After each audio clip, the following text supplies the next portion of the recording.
Hey, how's it going, guys? I wanted to do a quick video today, and basically what I want to target is mostly guys and girls that are newer to iRacing and other simulators. And what we're going to do today is we're going to show you how to approach a corner. For the sake of this video, we're going to use a hairpin in this example, just to keep things as basic as possible. Okay. Now keep in mind that this is my first time using some of this software, so you'll have to bear with me.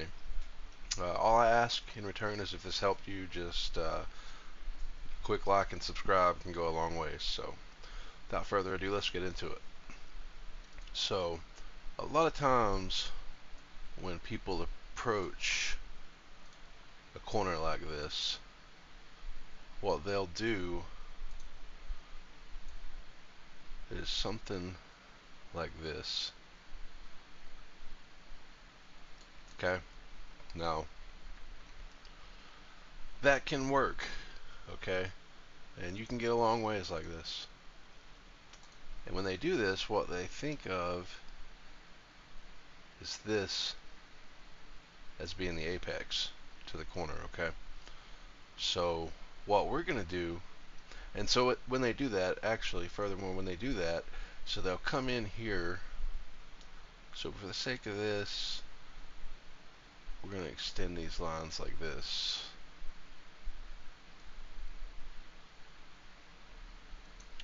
Okay, so what they'll do is they will break through here,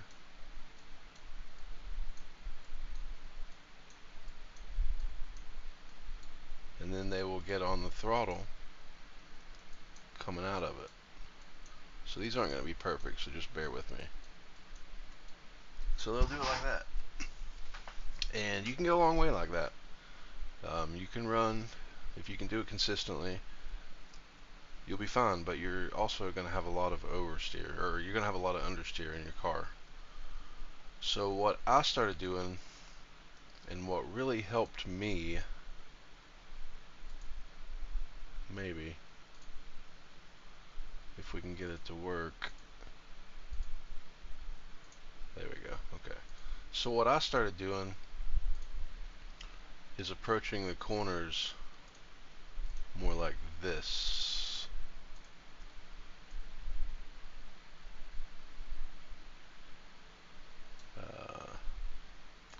Yeah, so let's make it a little better than that. So more like this. Okay.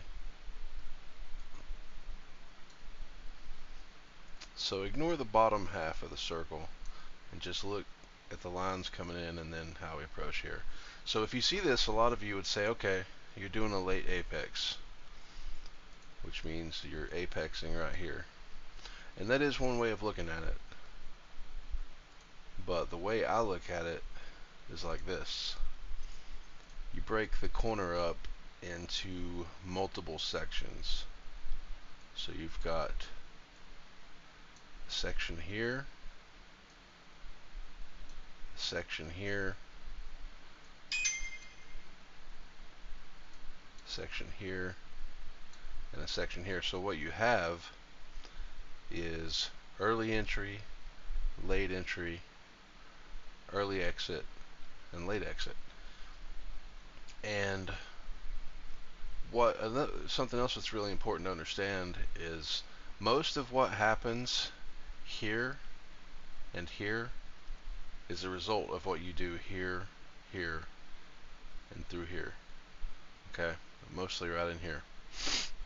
So what you want to do is you'll notice how we're coming in straight here, and then we've got a late apex. So what that allows you to do essentially is, let's clear some of this up. So what you're going to do is you're going to brake in a straight line, and then as you start to cut the wheel, you're going to start to ease off of the brakes. You're going to start to trail off. So normally what you would do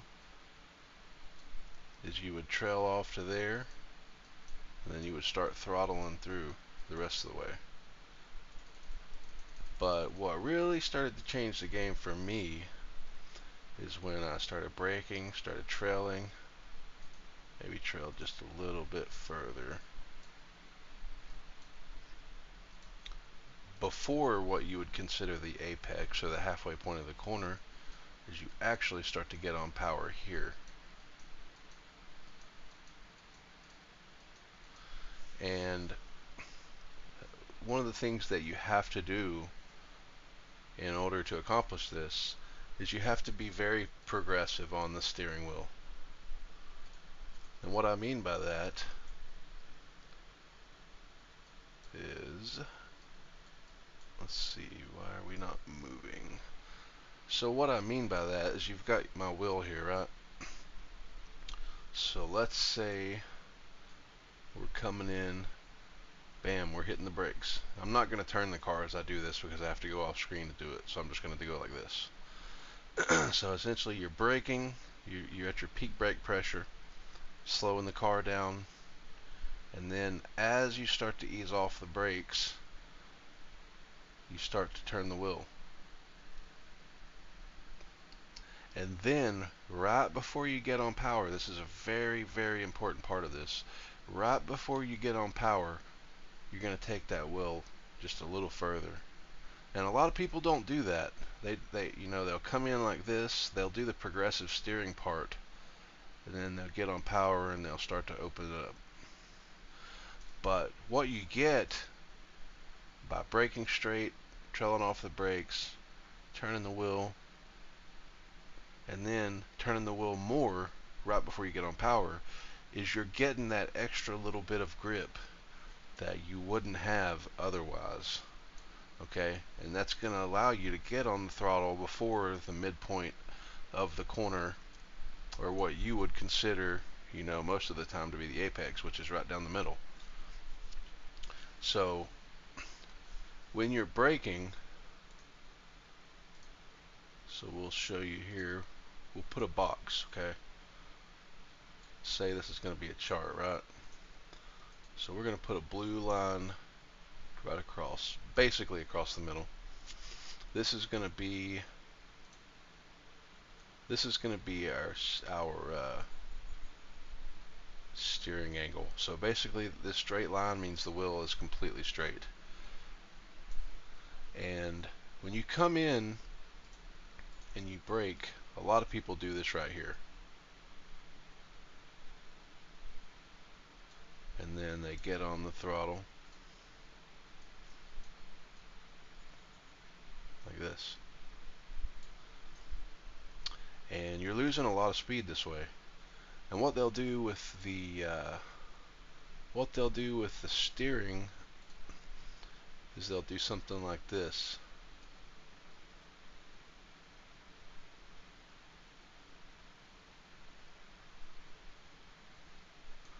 Okay?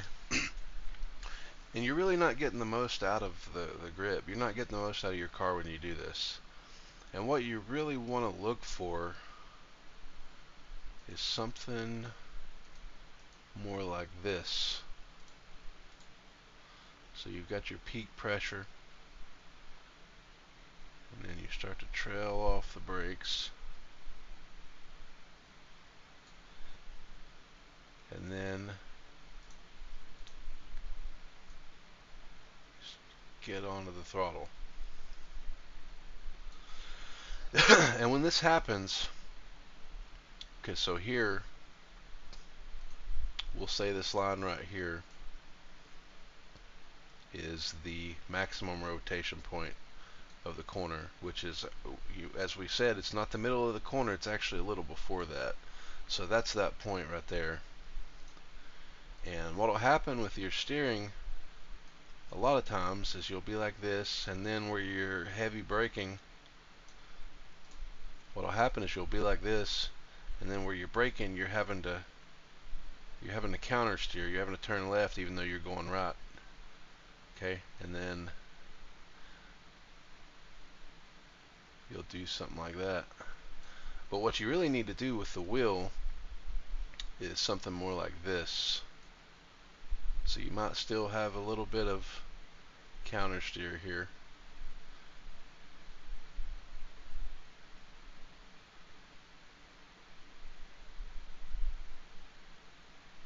So it should look more like that. And something else too that is really important is you see this here when we've got this little bit of counter steer to where you're basically you're driving and you see the wheel here. Get it where you can see it. So you're driving and then you're making that turn and then the rear end starts to kick out and you're like, you're trying to correct it. You're trying to counter steer as quick as you can.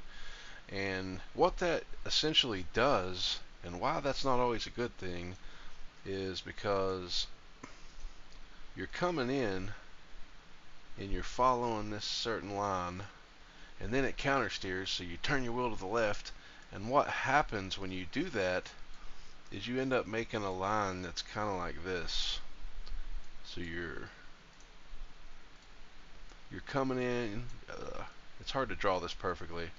You're coming in, you're trying to do that late apexing line, and then you start the rear end starts to kick out, so you turn the wheel to the left, and then you start to do this, and then you're fighting the car, and it's causing oversteer or understeer, I'm sorry, and then you end up going wide. And now that, keep in mind that's not a perfect line there. I'm trying to draw it freehand.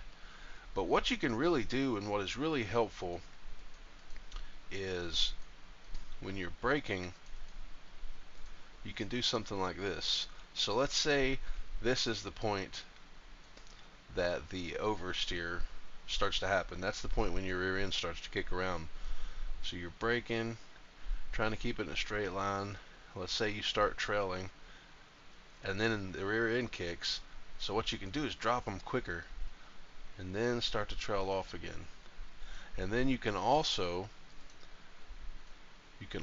at that point when that happens, you can do just a little bit of counter steer. But what you really want to do is your steering wheel has a self-centering, right? So there's probably even a setting here for it, but I just can't remember which one it is. Yeah, mechanical centering. Even at 0, you're going to have some on this wheel. But what that means is when you're making that corner and that rear end starts to kick out, if you keep very light hands on the wheel and you try to feel what the car is wanting to do, that steering wheel will start to center itself when that happens. So you can use that to your advantage to where when you start to oversteer and the rear end starts to kick out, if you have light hands on the wheel, that steering wheel will do a lot of that work itself. Okay? And then if it's not enough, then you can make counter steer adjustments, but you don't want to be doing this. Like right now you're turning and it locks, or it starts to break free, and then you're like, you don't want to do that. What you want is more like this. You're turning, the rear end kicks. Just little micro adjustments is all it takes. But the main thing that you want to try to do is you want to drop the brakes quicker. And what that's going to do is that is going to move more of the balance back to the rear of the tires, because each tire only has so much grip, and a car only has so much grip. You've only got a certain amount. So let's say you've got 100%, right? Let's say you're braking 80%.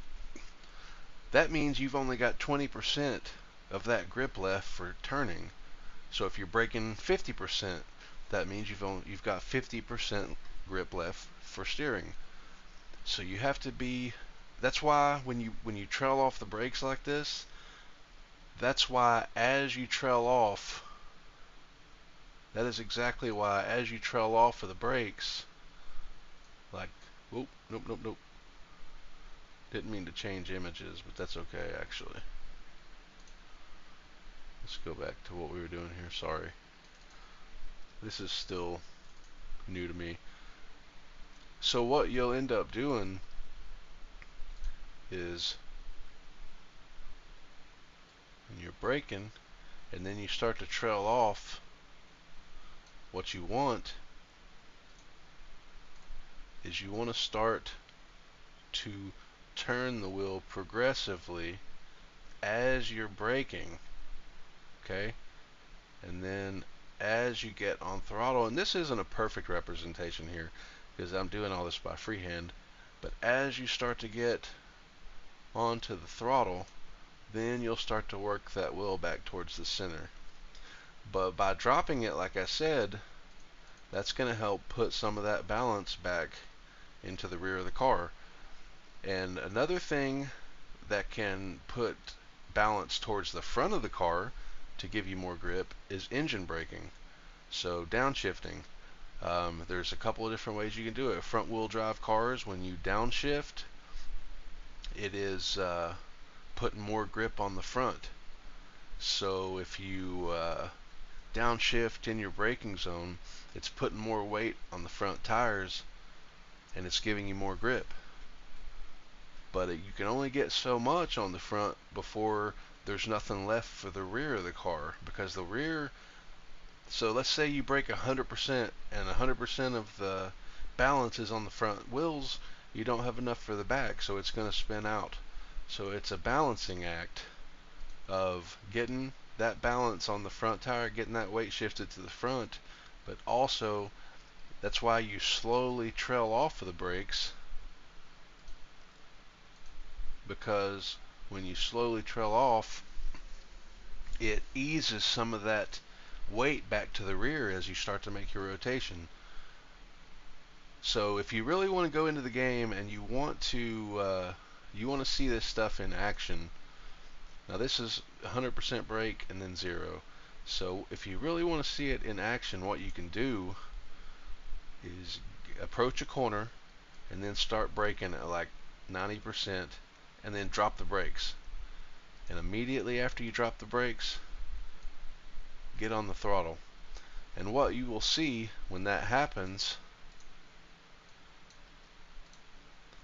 is you'll come in, you'll drop the brakes, you'll roll for a second, and then you'll get on the throttle and you'll end up inducing understeer and you'll end up going wide. So that's the same reason that when the car starts to do the opposite of understeer, when it starts to oversteer and the rear end starts to kick out, that's why you drop the brakes more quickly, because you're causing that understeer on purpose to counter the oversteer. But it's only in microscopic amounts. You're not doing like, if it starts to kick out and then you just let the brakes go completely, that's going to put too much weight back on the rear and the front tires are going to lose all their grip. So that's exactly why that you do it gradually. So you're braking. Dude, this is killing me. Why does it keep going to the different images? So that's why you're braking, and then the yellow line is where it starts. Let's say you already start trailing, and then the yellow line is the oversteer.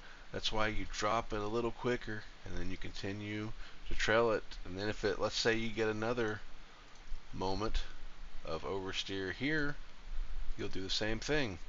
You're trailing it off, and then you'll drop it a little quicker, and then you'll continue to trail it off. And the same thing can be said on exit. So let's say on exit, the first part of this graph, the first half of it is entry, and the second half is exit. So let's say when you're getting on throttle, let's say you get some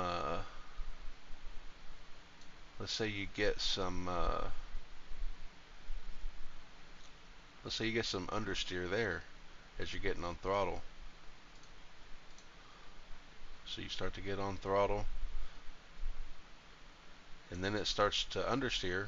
So what you can do is you can ease off of that throttle a little bit, obviously, but you could also do just a little tap of the brakes. A lot of people think of the brakes as just slowing down the car, but it's really about the balance. So by touching the brakes very lightly, you can get some more of that weight back to the front wheels and correct that understeer. And then if that same moment is actually I told you wrong there on the throttle. So if it starts to understeer at that moment, you can actually get on the throttle a little quicker, and it will kick the rear out a little more. But then if it's starting to oversteer, then that's when you want to ease off of the throttle a little bit, and then do a little bit of counter steer to try to get it. And then, like I said, just small amounts, enough to where it's not gonna, you basically have to do a counter steer really quickly, and then you have to get the car going back in the same direction, because when you do that counter steer, you change the trajectory of the car, which will end up causing you to go wide. So those are just some things that I wanted to share that help me. Don't roast my art skills too much here. These are all new programs for me, but I just looked all this stuff up because I wanted a way to share some of this information, and just take the things I said and try to implement them on the track. So do what I said. Go into a corner and purposely drop the brakes really quickly, and then roll, and then get on the gas quickly, and you will see that understeer. And if you want to induce oversteer, you can get on the brakes real hard, and then you could do a long trail off. And then also, as you're doing that trail off, you can downshift, aggressively downshift. So third, second, first, and the combination of these with your steering inputs, by also starting to turn that wheel to the right, these things together will will induce the oversteer. So in the words of Suelio, if you can cause it, you can correct it. So that's why you need to learn how to be able to induce understeer and induce oversteer, because that way you know what that feels like. You can feel it through your steering wheel, and then over time you will build that muscle memory, and you'll be able to do microscopic bits of inducing understeer and inducing oversteer, and it will make you faster. I mean, it's helped me a lot. I'm 40 races in. I'm mostly an oval guy. I'm 40 races into running road courses, and I've already got 4 wins. My I rating's already on its way to 2,000, and it took me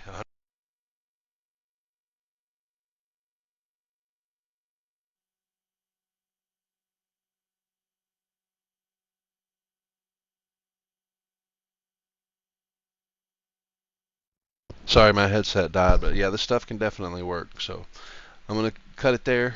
Don't want to make this video an hour. So anyhow, if this helped you at all, let me know. If you have any questions, ask, and just like and subscribe will go a long ways. So thanks for watching.